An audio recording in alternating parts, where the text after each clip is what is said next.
I rise to speak on the 20% fall in public sector infrastructure spending under this coalition government and the Turnbull government's need to catch up on 2 lost years of support for public transport projects.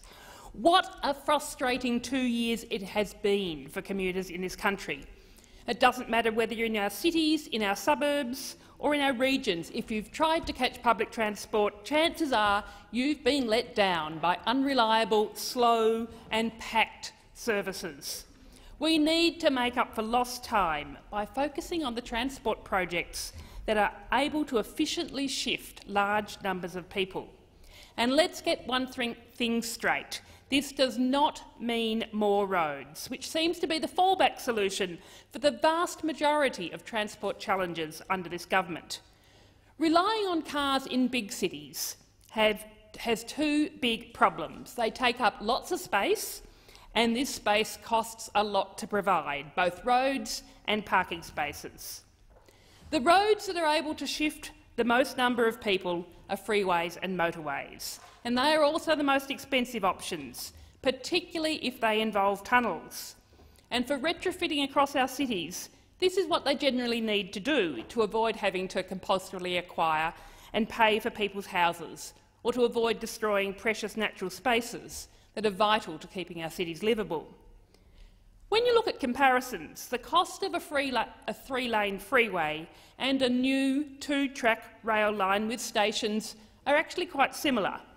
It's about $1 billion per kilometre for underground tunnelling and between $50 to $150 million per kilometre for above-ground freeways and rail tracks. But the number of people they can carry is vastly different. The maximum number of people that a 3-lane freeway can carry in an hour, if it's operating super efficiently, is around 5,500. And given that cars in Australia carry on average only 1.1 people per vehicle, that means that the maximum number of people that a super efficient freeway is carrying is around 6,000 people per hour. Compare that to an efficient train line, which can carry over 1,000 people an hour in a train running every 2 minutes. That's 30,000 people per hour, 5 times as many as a 3-lane freeway for around the same cost. And that train line takes up less space, and the people travelling by train don't require as many parking spaces in highly valuable real estate in the centre of cities, where to build a single parking space costs upwards of $20,000. So this is at the heart of why public transport projects have higher benefit-cost ratios than comparable motorway projects. They are a more efficient way of carrying people. And it's not just high-capacity trains where these efficiencies exist. Allocating a road lane to fast, frequent, reliable bus services is a much more efficient and effective way of shifting more people on a busy road than adding an extra lane for cars. And where you've got too many people to be efficiently carried by bus, but not enough to justify heavy rail, that's where light rail really comes into its own, particularly because of how light rail can integrate into and enhance city life. And then we've got the most efficient transport of all, which costs the least to provide per kilometre, where each person takes up the least amount of space, and that's pathways for walking and cycling, footpaths, bike lanes on roads, shared paths, separate bike paths. You get at least 1,000 kilometres of bike path for the same cost as a single kilometre of tollway tunnel. If we prioritise public transport, walking and cycling, we can create a fairer Australia. Not every job seeker or pensioner can afford to run a car, and a lack of viable options means it's difficult to get to a job interview or to be able to regularly visit friends and family. Many families don't have the luxury of a second car. If you live in the outer suburbs, one parent can be left stranded at home all day with no buses or trains to connect them. Creating viable options for cars makes life for these Australians easier and more fulfilling. Transport planners know this stuff. They look at transport patterns objectively and know the benefits of investing in public transport. And they know that transport is a system of systems. And to make these systems work well together in our growing cities, the most effective thing to do is to shift people out of their cars, wherever possible, onto public transport, walking and cycling. That by doing this, you will free up space on our roads for the traffic that needs to be there. Freight vehicles, emergency vehicles, people who need cars because of a disability, and people travelling on journeys that are difficult to do efficiently on public transport, whether it's a family visiting Auntie Jenny with the kids or a tradie travelling across town for a job. Roads do have their use, they are essential. It's just that if we can shift enough journeys onto public transport, walking and cycling, we already have plenty of roads. Other than in new suburbs and towns, we generally don't need any more. Transport planners know that if you provide public transport which is fast, frequent, reliable, affordable and safe, people will use it. They know if you provide safe cycling facilities, people will use them. That the biggest thing that puts people off cycling is not feeling safe, and that the majority of journeys undertaken in Australia are under 5 kilometres, very easily ridden by a bike, even in the outer suburbs and in regional areas.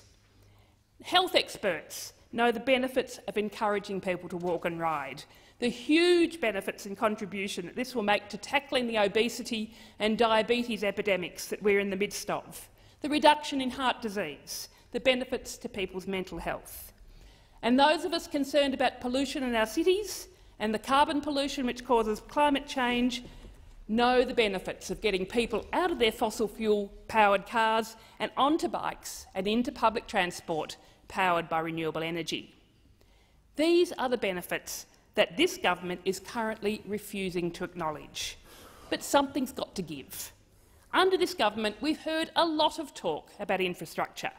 First, we had the self-declared Infrastructure Prime Minister, Tony Abbott, but we quickly learnt that infrastructure meant nothing but massively polluting tollways, pushing the imbalance even further in the direction of roads, and doing very little to improve the lives of commuters.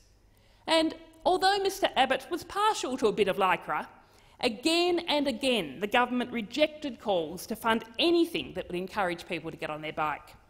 This blinkered approach has cost us dearly. Now we've got the selfie-loving Prime Minister Turnbull, who uses every opportunity he can to try and prove that he's one of the people by taking pictures on trains, trams and buses. But then we see announcements like we saw from the Minister for the Environment earlier this week. Although it included the Melbourne Metro Rail project, this pie-in-the-sky wish list fell back on the old roads, roads and more roads agenda, including a renewed commitment to building the East-West Toll Road, a project that would return just 45 cents for every dollar spent.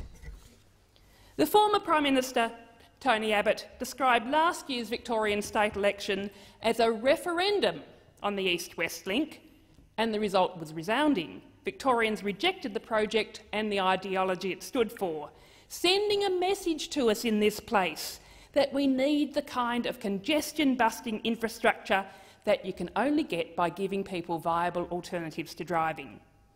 The government's insistence on the East-West Toll Road deliberately ignores the will of Victorians, and it's shameful that the current Prime Minister has continued Tony Abbott's desires. In a recent poll by Essential Research, 64% of Victorians agreed that it was more important to expand public transport than to build new roads and freeways. In today's age, Josh Gordon writes that the apparent attempt by Hunt to once again politicise the debate about infrastructure in a way that seems reminiscent of the Abbott era. And Gordon points out that it's a backward step from Turnbull's encouraging promise to consider projects on their merit. We have to move away from this current path. Despite all their talk, public investment in infrastructure has fallen under the Abbott-Turnbull government. At the same time, private investment has fallen sharply as the mining boom tapers off. We must be doing all we can to lift this spending, and it must be targeted to the projects that are value for money and don't simply end up increasing congestion. And this means getting away from this idea that you can simply build more roads to ease congestion. This simply encourages more people to drive. It's like putting a bucket under a dripping tap. It's not going to fix the leak, and eventually the bucket will fill to the brim. What we have to do is to fix the leak, and building more options of fast, frequent, reliable, affordable and safe public transport will get more cars off the road, freeing them up for those who need them most. If we provide safe and accessible facilities for people to ride their bikes, more people will cycle. But first we have to make serious investment in this vital infrastructure. And despite the rhetoric from the government, the reality is that Australia has low debt levels and has the capacity to borrow. Economist Saul Eslake recently told a Senate committee that Australia could borrow $50 billion without affecting our AAA credit rating. I say let's get to it. The private sector has funds available too, but the government either isn't ready to attract them or can't package it up and de-risk. If we get this right, we can shape our transport systems to meet the demands of the 21st century. The old-style thinking we've come to expect from this government is completely unsustainable. The rest of the world is realising the limitations of economies based on finite resources of coal, gas and oil. A confident Australia will look beyond the old way of thinking. It will move away from band-aid fixes like road projects that end up becoming rats' nests. It will look to doing things that work for people rather than for the big corporations that are so often pushing their own interests. This means game-changing projects like the Melbourne Metro Rail, but it also means a willingness to focus on the smaller projects that might not get a big splash in the papers, but are value for money and greatly enhance the efficiency of our communities. These projects include bus lanes and services, signalling upgrades, off-road bike paths, duplicating arterial roads in growth suburbs, where roads that were once country lanes are now carrying thousands of cars every day. But let's not be under any illusion that simply voting the coalition out will change anything. Labor talk big on public transport, but in practice we're not currently seeing a commitment to prioritising public transport. Under the Victorian Labor government, road solutions keep rising to the surface. The widening of the Tullamarine Freeway instead of Airport Rail, the Western Distributor instead of the Port Rail Shuttle. And in Sydney, the Liberal government is ploughing ahead with the WestConnex motorway. But despite the secrecy and despite all the problems identified by Infrastructure Australia, Labor plans to go ahead with its own version of the WestConnex project. Yes, Labor they support spending billions on WestConnex when the huge gap, the area most crying out for funding, the #1 priority is public transport. And every dollar that is spent on a new motorway is a dollar not being spent on the public transport that will really make a difference to congestion.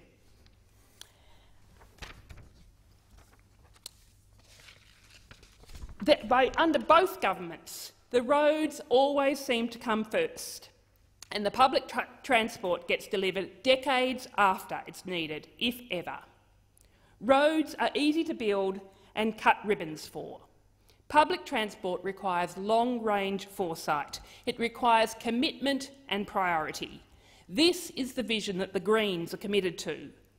We've already suffered from 2 years of this anti-public transport agenda. We can put this behind us, but we must not hesitate to make up for lost time. Let's not forget the people that we represent in this place. Commuters around the country are waiting. They're waiting for their bus in the morning. They're waiting for their loved ones to come home. And they're waiting for their transport systems to be fixed once and for all. I call upon this government, I call upon all parties to work with the community for change so that we can finally achieve what we have all been waiting for.